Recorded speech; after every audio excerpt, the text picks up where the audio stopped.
that.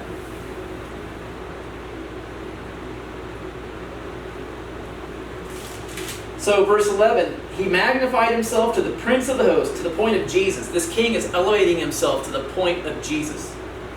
And by him, the daily tamid, and actually the word is just daily, just so by the reference. How many of you have in your Bibles, do any of you online or in front of you here, do you have the word sacrifice? Is it in italics in your version? No, it just says sacrifice. It just says sacrifices and that's it? No. What version are you using? What, like NIV. NIV? It's in italics. It's in italics on yours? Yeah. Italics? So, the one reason I love the King James is because when words are inserted into the original language, it puts it in italics so that you know that they weren't there in the original language. The word sacrifice doesn't exist. The word is daily. That's what tamid translated means, the daily. And the word sacrifice was, in my opinion, unfortunately added for clarity. And while I do understand why they put it there, I don't know that we should have put it there. Because we lose the tone of actually what that word tamid really means. It's not just a sacrifice. It's the worship experience, it's the music, the singing, it's everything that happens in the morning and in the evening to honor God. And it happens at the holy place. It's not like we can just go out in our front yard and have our own little tamid. It happens at the holy place. It's this very specific type of worship experience that happens in a very specific place. So this very specific worship experience was ended by the little horn that popped up, that elevated itself to the point of Jesus. It said that it was taken away and the place of his sanctuary was cast down, or the holy place was cast down. And then when it says the place of his sanctuary, it's talking about the inner court. It's not talking about the temple.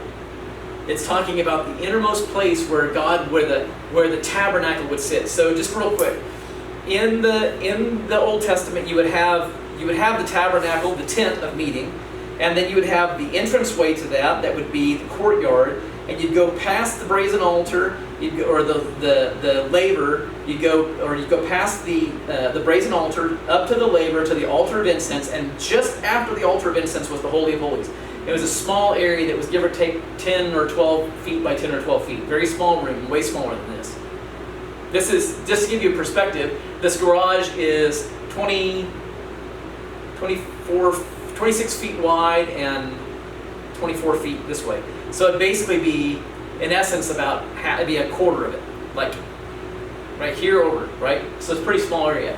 But in the middle of that was where the Holy of Holies would be. The Holy of Holies was the altar that had 2 cherub angels, their wings touching over the top of the altar, and it was the mercy seat where God would come and visit the high priest every year when he would make atonement for the sins of the people. Right? We can't go into, that would be an entire teaching on to itself, but you get the idea. Very important place, very special place, but the Holy of Holies, that innermost sanctuary, it wasn't talking about the entire temple, it wasn't talking about the entire tent of meeting, it's talking about this very small 10 by 10 space where the Lord would meet with the high priest. That was it. Little tiny place. So when we see this, it says, and the place, it's sort of cast down here. The host was given him against the daily sacrifice by reason. Okay, verse 11. The place of his sanctuary was cast down. Little tiny place. That word sanctuary can also mean a place where idols are worshipped. So we have to look at this and ask ourselves based on the context. Is it talking about God or is it talking about something else? Right? Keep going. Verse 12. A host was given him against the daily by reason of transgression. It cast the truth to the ground and it practiced and prospered. I heard the one saint speaking to another saint, we'll talk about that in a minute, which spake, how long will be the vision concerning the daily and the transgression of desolation, to give them both the sanctuary and the host to be trodden underfoot. So you see right here in verse 13, it's called the transgression of desolation. Jesus in Matthew 24 called it the abomination of desolation. The transgression of desolation is the same thing in Daniel chapter 8. And that is, in this holy place that's established where God is to be worshipped alone, where the most pure sacrifice is to be brought in for the atonement of the people, some kind of an idol is put in its place to defile it, to say that something is being exalted above God. It's an abomination. It makes desolate. In other words, it brings death and destruction. and it's placed in this holy place and declared to be God. Abomination and desolation.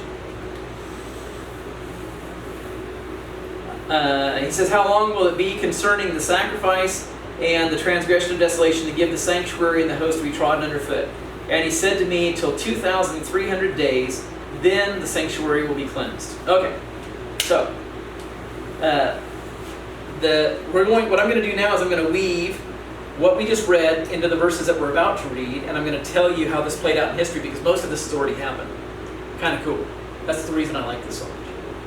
How many of you have ever studied Daniel 8 and know the history behind Daniel chapter 8? Anybody? Anybody online? Have you guys? No? Yes. Nope. A long time. Someone? Oh, Dee Dee, you did? Okay. Yeah.